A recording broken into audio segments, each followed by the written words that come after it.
राधे राधे, हरे कृष्ण। पद्मा अर्थात हरिशयनी एकादशी व्रत की आप सभी को हार्दिक हार्दिक शुभकामनाएं। आषाढ़ मास के शुक्ल पक्ष की इस पद्मा एकादशी को अधिकांश व्यक्ति देवशयनी अथवा देव सोनी एकादशी कहते हैं। इस दिन से भगवान श्री हरि विष्णु 4 मास के लिए क्षीर सागर में शयन करते हैं और इसी कारण इस एकादशी को हरिशयनी एकादशी कहते हैं। पुराणों में भी यह कहा गया है कि इस दिन से भगवान विष्णु 4 मास तक बलि के द्वार पर पाताल में रहते हैं और कार्तिक मास के शुक्ल पक्ष की एकादशी को अपने लोक में लौटते हैं।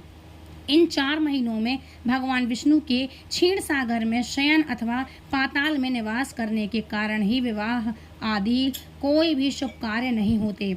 यद्यपि लगभग सभी एकादशियों को भगवान विष्णु की पूजा आराधना की जाती है, परंतु आज की रात्रि से तो विधि विधान से पूजा की जाती है। भगवान विष्णु की प्रतिमा को आसन पर आसीन कर उनके हाथों में शंख चक्र गदा पद्म शोभित करके उन्हें पीताम्बर पीले वस्त्रों या पीले दुपट्टे से सजाया जाता है। पंचामृत से स्नान कराकर तत्पश्चात भगवान की धूप दीप पुष्प इत्यादि से पूजन करके घृत अर्थात घी का दीपक से आरती उतारी जाती है।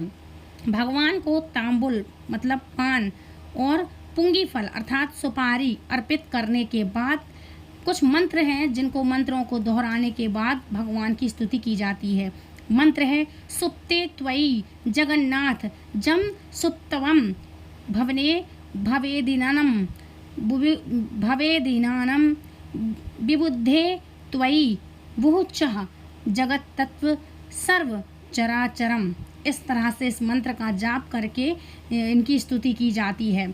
अब बात करेंगे इनकी पौराणिक कथा के बारे में। तो धर्मराज युधिष्ठिर ने श्री कृष्ण से पूछा कि हे जनार्दन, आषाढ़ मास के शुक्ल पक्ष की एकादशी का क्या नाम है?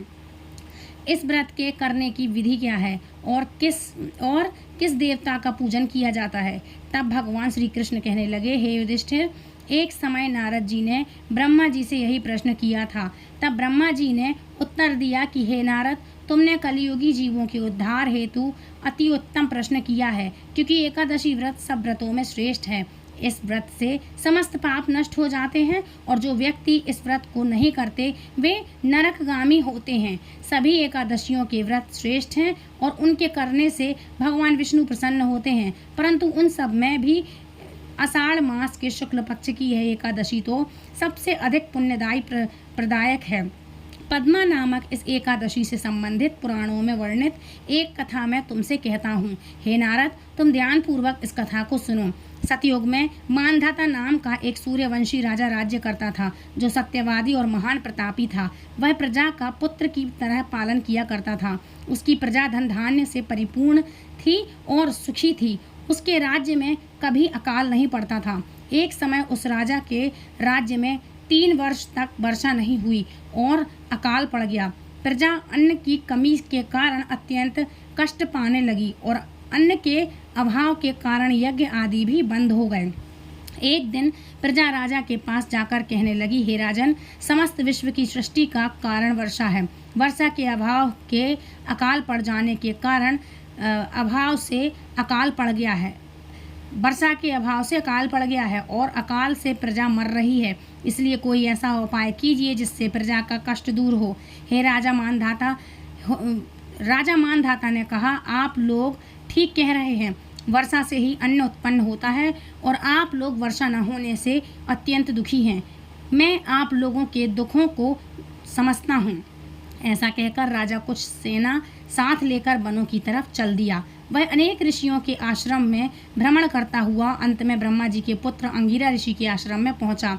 वहां राजा ने घोड़े से उतर करके अंगिरा ऋषि को प्रणाम किया। मुनि ने राजा को आशीर्वाद देकर कुशल क्षेम के पश्चात उससे आश्रम में आने का कारण पूछा। राजा ने हाथ जोड़कर विनीत भाव से कहा, भगवान, सब प्रकार से धर्म का पालन करने पर भी मेरे राज्य में अकाल पड़ गया है। इससे प्रजा अत्यंत दुखी है। राजा के पापों से ही प्रजा को कष्ट मिलता है, ऐसा शास्त्रों में लिखा है। जब मैं धर्मानुसार राज्य करता हूँ तो मेरे राज्य में अकाल कैसे पड़ गया? मैं आपसे इसी संदेह का निवारण करने के लिए आया हूँ। कृपया करके मेरे संदेह का निवारण कीजिए और साथ ही प्रजा के कष्ट को दूर करने का कोई उपाय भी मुझे बतलाइए। राजा की ये बातें सुनकर महर्षि अंगिरा ने कहा, हे राजन, यह सतयुग सब युगों में उत्तम है। इसमें धर्म के चारों चरण उपस्थित हैं, अर्थात इस युग में धर्म की सबसे अधिक उन्नति है। लोग ब्रह्म की उपासना करते हैं और ब्राह्मण को ही केवल वेद पढ़ने तथा तप करने का अधिकार है, परंतु आपके राज्य में एक शूद्र तपस्या कर रहा है। इसी दोष के कारण आपके राज्य में वर्षा नहीं हो रही है। इसलिए यदि आप प्रजा का भला चाहते हो तो उस शूद्र का वध कर दो। राजा ने कहा, महाराज, मैं उस निरपराध तपस्या करने वाले शूद्र को किस तरह मार सकता हूँ? आप इस दोष से छूटने का कोई अन्य उपाय बतलाइए। तब ऋषि कहने लगे, हे राजन, यदि तुम अन्य उपाय जानना चाहते हो तो सुनो। आषाढ़ मास के शुक्ल पक्ष की पद्मा नाम की एकादशी का विधि पूर्वक व्रत करो। इस व्रत के प्रभाव से तुम्हारे राज्य में वर्षा होगी और प्रजा सुख पावेगी। इस एकादशी का व्रत सब सिद्धियों को देने वाला तथा उपद्रवों को शांत करने वाला है। अतएव प्रजा सेवकों तथा मंत्रियों सहित तुम इस व्रत को करो। मुनि के वचन सुनकर राजा अपने नगर वापस आ गया और विधि पूर्वक पद्मा एकादशी का व्रत किया। उस व्रत के प्रभाव से वर्षा हुई और प्रजा को सुख पहुंचा। इस हरिशयनी एकादशी का व्रत सभी मनुष्यों को करना चाहिए, क्योंकि यह व्रत इस लोक में भोग और परलोक में मुक्ति देने वाला है। इसकी कथा के पढ़ने व सुनने मात्र से ही मनुष्य के समस्त पाप नष्ट हो जाते हैं। बोलो एकादशी महारानी की जय, भगवान श्री हरि विष्णु की जय। हरे कृष्ण कृष्ण कृष्ण हरे हरे, हरे राम राम राम हरे हरे। इस महामंत्र का आपके लिए जाप करना है और अंदर ही अंदर मन ही मन आप चाहें तो कर सकते हैं। माला की भी अलग से ज़रूरत नहीं है। और अब बात करते हैं पारण समय कब है हरिशयनी एकादशी का। तो इसका पारण है एकादशी 2026 का हरिशयनी अर्थात देवशयनी एकादशी 2026 दिन रविवार के दिन सुबह 5:39 से लेकर के सुबह 8:22 के बीच में इसका पारण किया जाएगा, अर्थात इसका व्रत खोला जाएगा। इस समय की अवधि में व्रत तोड़ना बहुत ही शुभ माना जाता है। अब बात करते हैं पारण की मुख्य बातें क्या हैं। तो देखो, पारण की तिथि 26 जुलाई 2026 दिन रविवार को है। शुभ समय 5:39 से लेकर के 8:22 पर है। कुल अवधि 2 घंटे 43 मिनट की है। तो इस तरह आप पारण कर लीजिएगा। और व्रत जब आप खोलेंगे तो चरणामृत या तुलसी दल से करिएगा।